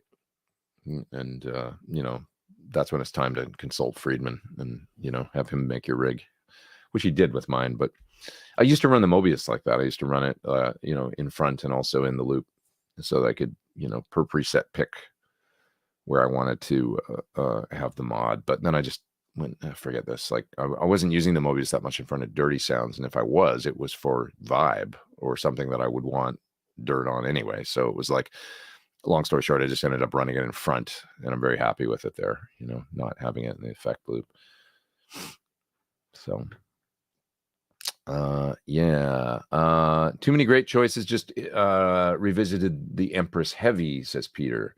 That's a killer pedal. Yeah, a really good sounding pedal. I remember the video I did for that. I liked the music that I ended up coming up with for that. I remember the song, and it was one of the ones that I remember really digging. So it was a really good sounding pedal. Empress, good pedals, really good. Yeah. Okay, what else we got here? Somebody says, I love that Bogner low mid thing. Yeah, I mean, he does too. And there's plenty of players. I mean, Jerry Cantrell and folks that, rocked those Bogner amps, he was a successful guy and is. So Karen says, Happy New Year. My bandmate was at Viper Room last night. Looks like it was fun. It was really fun. Yeah, it was a good night. Went to the Green Day party last night at the Viper Room. It's like a little private party that Billy Joe had, and played with his cover band last night. I didn't play. They played, and I watched. Watched them play lots of great old tunes. It was fun. What else here? Let's see. Okay, I'm gonna go to the bottom of the chat, make sure I didn't miss any super chats here, because I'm so far behind. Oh yeah, I did miss super chats. Here's a couple. Is there anything a Plexi does that an SL68 can't? I'm gonna go with no. Not to me anyway. I mean, not really. SL68 is awesome sounding. It's just a beautiful take on an old Marshall. You just have to, know that that they don't ship. At least they haven't. I don't know if they'll change it ever or what, but there's no bright cap in them. So it's great with single coils, and you can use it across the whole range of the volume pod. It's very usable and all that, but it doesn't sound exactly like one with a bright cap. But all you have to do is put that cap in, which is a little, under $1 part that you can just goes on the volume pod and it's like the easiest thing in the world to do. And then it'll basically act like a 1970 super lead after that, and be like very aggressive in the upper mids, and be the sound of rock, but it paints you into that corner a little bit. But you can still get great sounds by jumpering and all that. I think I've shown that like on my last week's show or the week before, or whenever we demonstrated this stuff, right? So what was that pedal Pete demoed that had a range master as part of the pedal? That was the engine from Dry Bell. But there's also one that what's the company? Carl Martin. They have one too that has and I can't remember what it's called, but it's a overdrive and range master kind of thing in one. Yep. Guitars for your project with a super chat. Thank you. Using new matchless Chieftain 40 watt. Cool. Clean with pedals. What 2 amps would you personally pick for lead and rhythm? Well, for lead and rhythm with a matchless Chieftain, clean with pedals. What 2 pedals would I pick for lead and rhythm? rhythm. Like you want to do a it just depends, man, because like instantly my mind's going to all the different sounds. Like if you want Marshall, you could do a BEOD, the double channel one, and you'd have kind of a Plexi channel and then kind of a higher gain channel. If you want very different sounds, then you got to get different pedals, like something like the unobtainium that I've got here. If you want a more Fendery kind of thing overall, you could just get that and then run that with the steel string singer side for some rhythm, bit of drive and fatness, and then hit it with the Klon side for the pedals I just mentioned, the engine from Drybell, that's got a Plexi kind of channel and for rhythm, and then you can hit it with the other side, which is a range master, to drive it into crazy lead sounds. So many different ways that you can go to do this. So I would just need this kind of what sounds you're, if you want a more Fendery rhythm sound or a more Marshally rhythm sound or whatever, Yeah. Okay. What else we got here? Just got a 64 Deluxe Reverb. Is that like an old one or a new one? Not so much speakers. You don't like those. Something thin about it. Any suggestion for replacements? Man, honestly, I was talking about this with Friedman the other day. He was talking about how Landau used to he kind of put Celestians in everything, It's a cool thing if you feel like you're saying there's something thin about it. A nice, like, I'm a Celestian guy, so it's like I'm not like an aficionado or a real like authority on anything, vintage Jensen or Eminence or any of those kinds of speakers. I just don't know, about them. So, something I personally want to learn more about is old EVs, and we're going to do some tests coming up where, an original EV12L, or maybe the Zach Wild version, which I think Friedman thinks is maybe the closest thing to an original old 12L that is currently made. But, that could be a cool way to go, I guess. But barring that, maybe a Celestian A-type, is something you should look at. I really like the way they sound. They're not thin sounding. They've got a kind of a warm top end and a nice full thing going on. It's a good speaker. Or, maybe a V-type, or maybe a, even a vintage 30. I mean, they can be, in old Fenders, putting a Celestian in can be a real cool thing, I think. So, but of course, that's just because I like Celestians, and it's not exactly the same sound, but it's something Landau used to do, Maybe a 65, with the big dust cap. Yeah. So many ways to go. Okay. Rain preparing you for England. Yeah, exactly. It rained very little in England the last time I went over there, when I went over this past year. It was interesting. It was like actually quite mild weather, is my memory of it. Did you ever play or hang out with any of the guys in Incubus? Nope, never have. I don't know any of them. I've met the singer's brother, I believe. Yeah, used to be around quite a bit when I lived in Santa Monica, but that's as close as I ever got to any of those guys. They're like surfers and stuff, and used to be in that world a little bit. And I remember him, singer's brother, lived in Venice. But I like Incubus. Have you spent any time with the Friedman BE Deluxe? Is it similar to the PT? I haven't really played through it myself, but I've heard Dave play through them many times. And would it be similar to the PT or very different? Probably pretty similar, I would say. I mean, I think they're relatively similar amplifiers, I don't know about all the variations of BE over the years and things that Dave changed, but I did have the very second version of that amp ever made, which was the second Marcia ever made before he called them Friedman amps. I had number 2, it looked like a 4-hole Plexi, but it was a BE channel basically. So that was one of my, I'm very bummed that I ever sold that amp, actually. I never should have gotten rid of that amp, because it was kind of cool. It was the very beginning of Friedman, kind of, it would have been a cool thing to have. Dave made it himself, and it was not a, it was a hand-wired BE, basically. Cool amp. I wonder where it ended up. I wonder who has it. Long time ago. Yeah. Can you AB your 2 versions of Thornbuckers next week? Sure. Yeah. The only thing is you're going to hear them in different guitars, so the guitars are so different, but my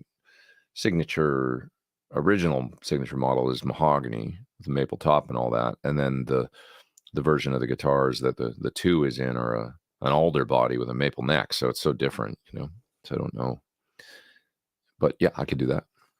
Could play the 2 guitars, and at least all things considered, you could hear the differences between the 2 guitars, pickups included with everything else.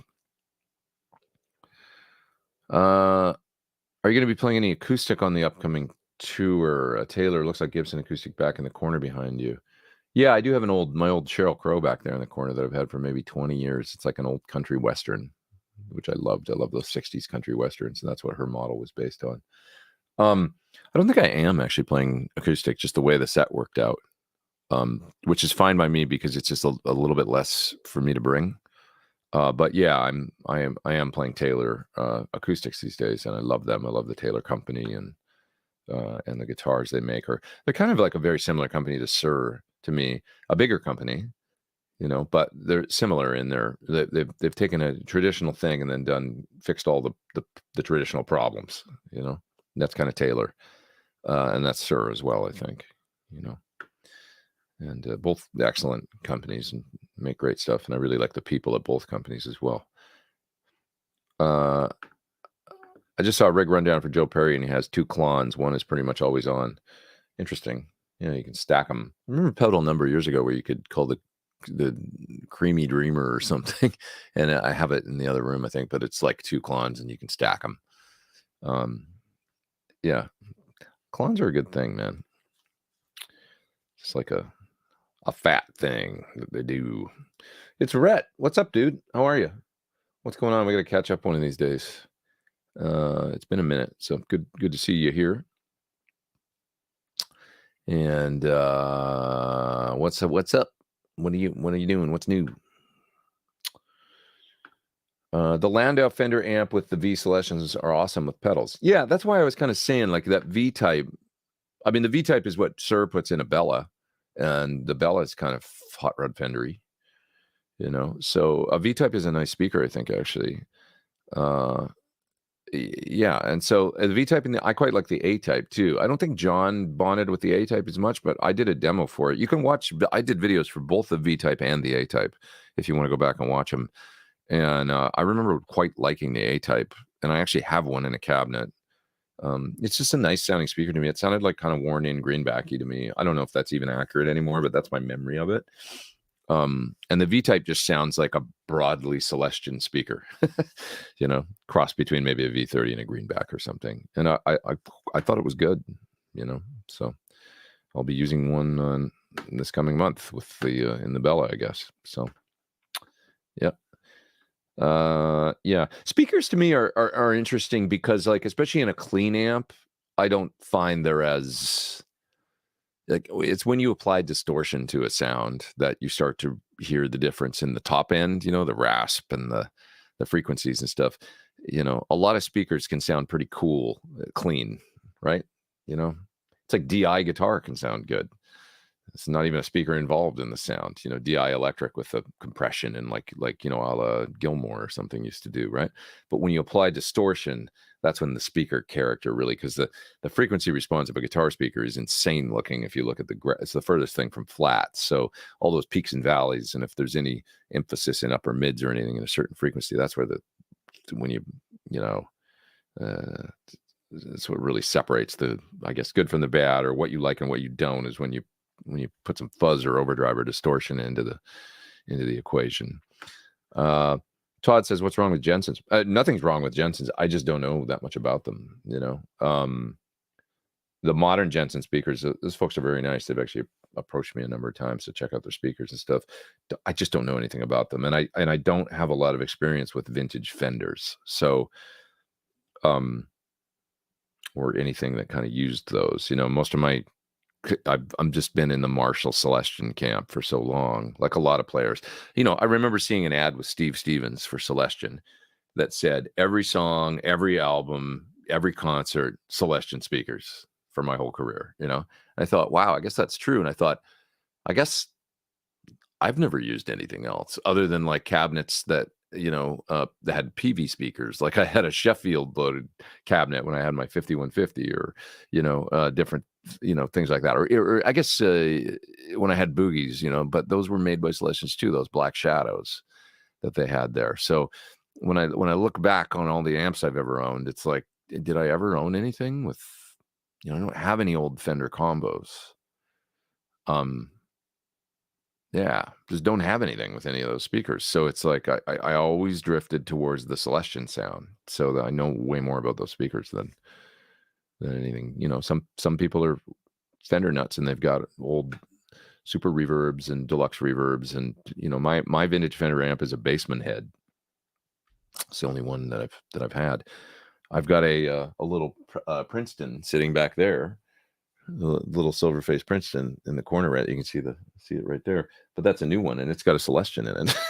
They come with Celestions, so there you go. Can't even. I got a Fender combo, didn't even have one in it. So, anyways, yeah. Some super chats I need to get to here.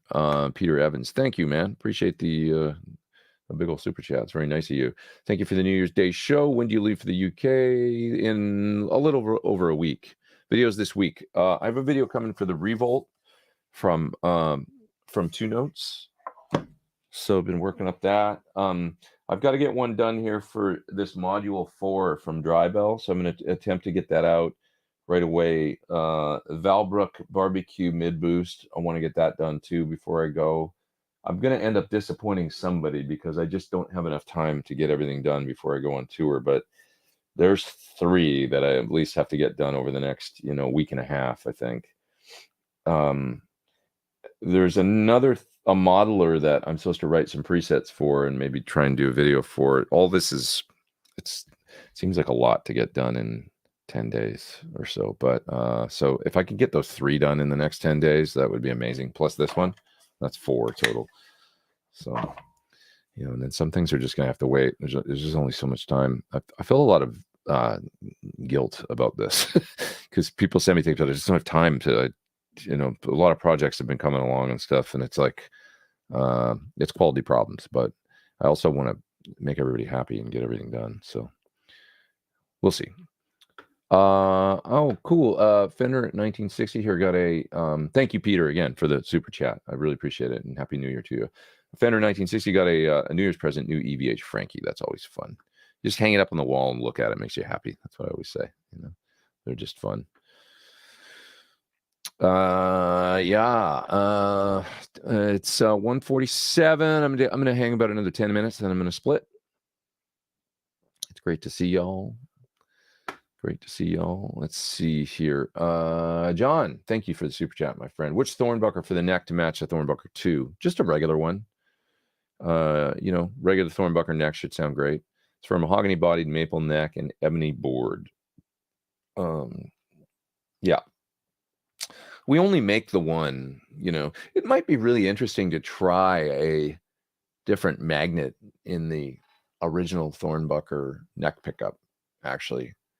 To maybe try an A2 or something and see what it sounds like. It's going to be really fairly weak pickup at that point, though. So might have to experiment with winding one up hotter and end up with a different, maybe a Thornbucker 2 set or something. But for now, we've just got the original, neck, which will work great. It's a low wind A5, very clear affair that should balance really nicely with the 2 and the bridge. So I haven't personally tried it, so but I know what obviously I've got a ton of guitars with the original one in the neck position, so I know what it sounds like. And that's not going to change, So it's not like there's a world of difference between a Thornbucker 2 and a Thornbucker Plus. It's a different magnet. It's a little bit hotter, the Thornbucker 2, and probably just a little warmer, a little hotter. That's it. So there's Dave Friedman. Just look at him. There he is.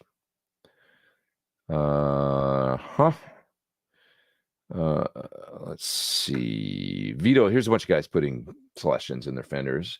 Fender Super Champ, a V30, brighter and great bass. Richard says, Fender bass breaker amps use the V-type and they're awesome. Yeah, I mean, I think they work really well, like from, you know, all accounts. You know, I like the sound. There's a V-type, I believe that's what's in the, that guy back there. It's a 10-inch V-type. Oh, why don't I just walk back and look? Get off my butt, put a little bit of effort in. It's a Celestion 1030. It's not a V-type. It's called a 1030, whatever that means. I assume it's a 30-watt 10-inch speaker. Sounds fine. I like it. I like it.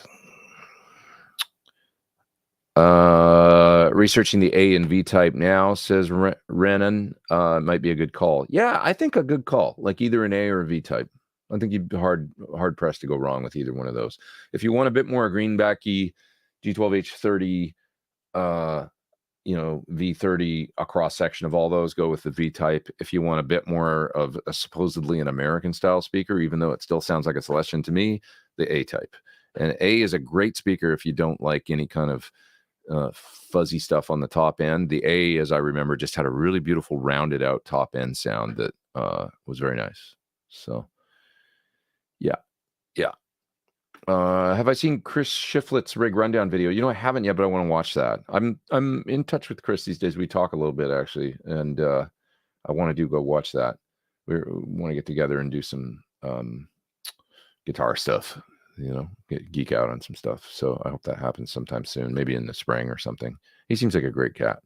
I still haven't met him yet in person, but we've been texting and stuff, talking about stuff. So I've got a great, I was just talking about him this morning, you know, his ability to learn parts and, you know, he's a great sideman pro kind of guy, but he's in a band, you know, but when you see him, like when they do these, like the Taylor Hawkins tribute concerts and stuff, and he's got to learn a lot of different parts to play with a lot of different artists.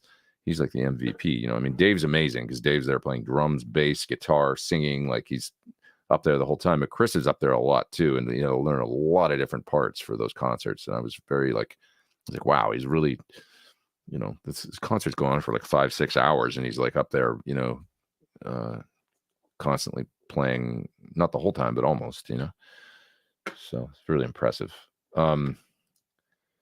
The Taylors are awesome. That's from Philip. Thanks for the super chat, Philip. It was your video that convinced me to try 517 BE, my first really quality acoustic, and it has more than delivered. They're so nice, you know. They just they all play good. They all at the very least you're going to get a good guitar, if not an exceptional guitar with a Taylor. That's what I found. And they just place like the necks and the, you know, the string spacing is nice and wide, and they just have an almost electric like quality to them. And it's just, I don't like the fight, you know, and they just work really well. So, yeah. Didn't use your scumbag speakers on tour. Used to. I've got one cabinet that's loaded with it's the Port City cabinet that we made Dyne IRs with for my 2 Notes package. I used it with Cornell for a long, long time, and then Melissa Etheridge, and then Don Henley. So I toured a lot with that cabinet. And it's got M75, you know, the greenbacky scumbag in it. Great sounding cabinet. So, but for a number of years now, I've been using just using back to good old greenbacks, basically. So, yeah. Volta's there. Oh, Volta, I've got a pedal from you that I have to make a video for as well. And so let's talk about that because I don't know if I'm going to be able to do this, my friend, before I go away on the 11th of January. I think I could then hit it when I come back, you know, a few weeks later, because I get a break in the middle of tour this time. But let's talk about that exactly. If there's a way that I could do it in the second week of February or so, that would be much appreciated. I don't mean to make you wait or disappoint you. I've just been overloaded with got this really exciting project I'm working on right now that I can't talk about, but it's taken a lot of time, and it's really exciting, but it is time consuming. So it's just, I'm spread thin at the moment a little bit. Yeah. But Volta pedals, great sounding. You have a great Marshall in a box as well that I did a video for a while ago. It's a really, really good sounding pedal. So there's another one that, you know, if you're looking for a great rhythm or lead drive, kind of martially pedal, check out Volta Effects. I'm not going to remember the name of it right now off the top of my head, but it was terrific. Maybe it's the 1987. Is that what you called it? I think. Could be. Really, really good sounding. Hollywood actress is asking me if I do a lot of regular exercise or not. Not really these days. I used to, and I need to get, maybe that's my New Year's resolution. I'll tell you what the deal is. I used to live in a building with a gym, and I was more, way more, like 3-4 times a week. I loved it. I would go down there and run and do weights and stuff like that. It was great. And then I moved and didn't have a gym anymore, and I joined a gym, but I never went. So now my only exercise is really, unfortunately, riding a bike, which I don't get out and do enough these days. So I need to get more into it, because it's it sucks to not be exercising, So I've just been in that mode. You know how it is. You slip in and out of modes, and it'd be good for me to go do again. So should, everywhere where I live, it's like, God, man, you've got your, all the gyms these days, not just traditional, LA Fitness or whatever, but I'm talking there's all these CrossFit places and, F45 and all these different places. I see them everywhere. And it's almost like, I wish there wasn't so many. I wish, couldn't there be a cool restaurant in that place? In my neighborhood, it's there's so many workout places. It's not all of us want to go to work out all the time, but I could sure use a nice coffee shop or a gastropub right there instead of another gym. But maybe that's just me being vindictive about feeling guilty about not exercising enough. Food for thought for myself. 500K pot for the pickups, says John. I like 500K pots with humbuckers for sure. True 500K, no more, no less. Great with a humbucker. Not a fan of 250 with humbuckers. Just too dark. You're losing too much, in my opinion. Thank you for the super chat, you guys, with your super chats. Appreciate it. Happy New Year to you all. Oh, JJ says his son just uploaded a cover of my song Homage. That's very nice. I'd love to see that. It's a real thrill for me to see when people, have covered songs that I wrote and put out, and when it's young, kids and stuff, and they're, tackling the guitar. It just reminds me of when I was doing that, when I was young and learning songs, and it's a real honor. So, all the best to you and your boy, and I hope he enjoys the tune, and I should check it out. So that's really cool. It's an honor.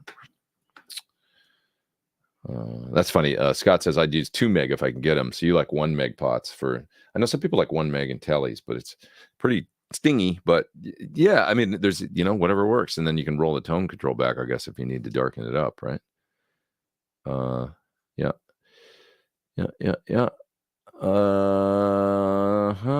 Best speakers for a super reverb. Oh, once again, see, I'm gonna recommend some kind of Celestion.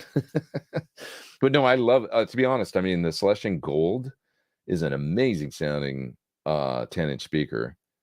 So I think a lot of people would argue it's one of the best 10s ever made.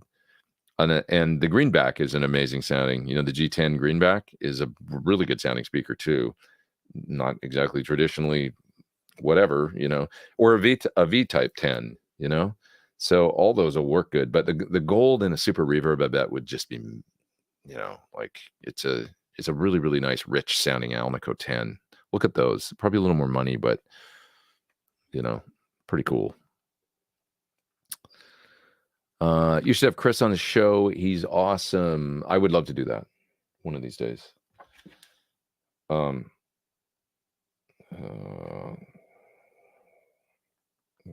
Sorry, I'm just returning a text here. I should go, guys.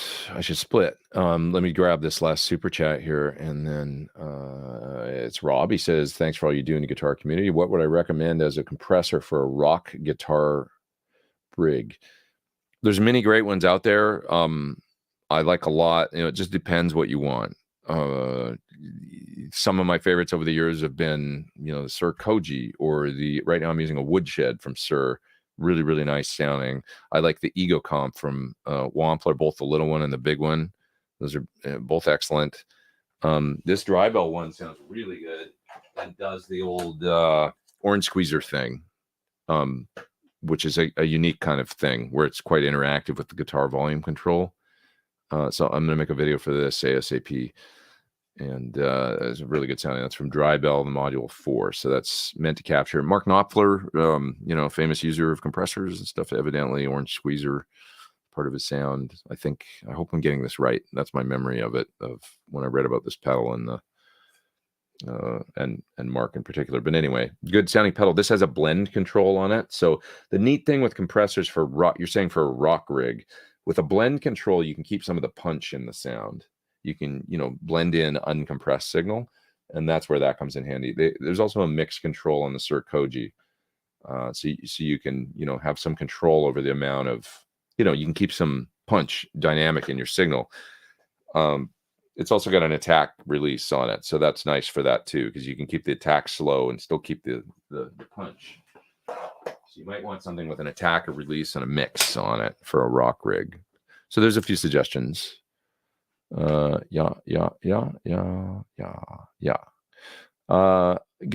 I think I should split. Did I miss any super chats? I don't think I did. I'll see you tomorrow on Ben's show. If you watch Ben's show, I'm gonna chime in there for a little bit tomorrow evening. Ben Coombs, and everybody have a terrific week. And this was super fun. And I wish you all, let's have a great new year. Everybody, let's be nicer to one another. Not that you were mean to anyone, but let's just be even nicer this year to people. And just be, I don't know, generally compassionate and empathetic and helpful and safe. And let's have a awesome and loud rock and roll guitar new year. 2023. Here we are. Wow. Okay, y'all. Love y'all. Thanks for being here. I appreciate it. I'll see you next Sunday, I hope. Over and out.